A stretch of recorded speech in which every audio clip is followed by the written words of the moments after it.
Good afternoon. We are at Eagle Eyrie in Lynchburg, Virginia, and wrapping up another week of Mission Connection 2. And Tyler and Jennifer Lowry and Cher Shackelford have led a group of about 20 students up here, and had a good week. I had the opportunity to come up yesterday and spend some time with the kids and the adults, and been a neat time. Tyler, how many times have you been to Eagle Eyrie? Oh, at least 8 or 9 times in my life. All right. And you started coming at what age? I was 11 first time I came. All right. And you've been a chaperone for how many years? This is my 5th year, my 3rd year in a row at Eagle Eyrie. Very good. Now, this week for Family Missions or Missions Connection, you did a project. What project did you do?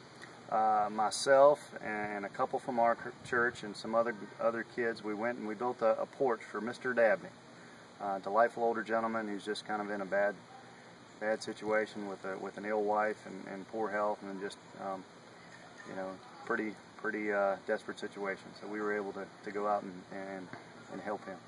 Now, Tyler, some time ago you told me that Eagle Eyrie holds a special place in your heart because this is where you made a profession of faith, right?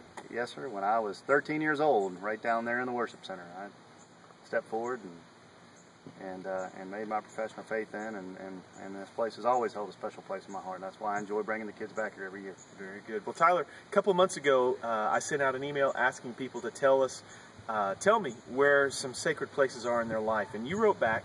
You said, David, I've had the opportunity to go to Israel and be in Jerusalem and some sacred places there. Had the opportunity to go to Ghana and do some neat things in Ghana. But the ultimate place that you wrote, I thought was interesting. Would you tell what the most significant place is for you in your sacred journey? Well, as I read your email and I was kind of going through all the places in my mind, the places you've mentioned, and you know, but when I really stopped and thought about it, you know, my heart and soul really just came back to Beale Memorial, and just knowing that, you know, that was the church I grew up in. Maybe not the physical building, but it's always been the church that I call home.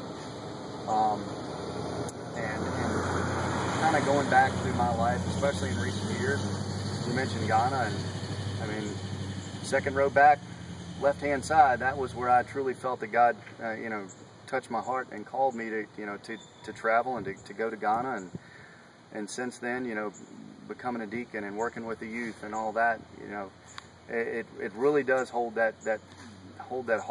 heart.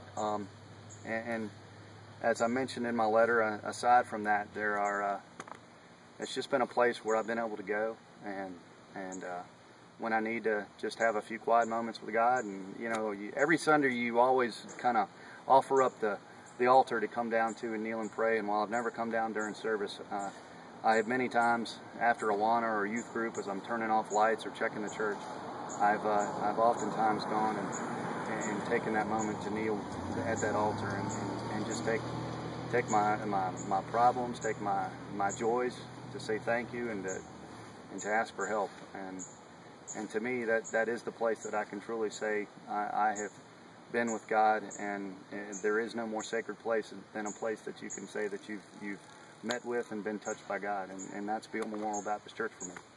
I think that's pretty cool, Tyler. Thank you for sharing, and thank you for spending another week with the kids up here at Eagle Eyrie. Not a problem. I get as much out of it as the kids do. Tyler's going to be returning early this morning from a mission trip to Guatemala, so in case he is not able to join us in person, we've got this to share with you this morning. Thank you.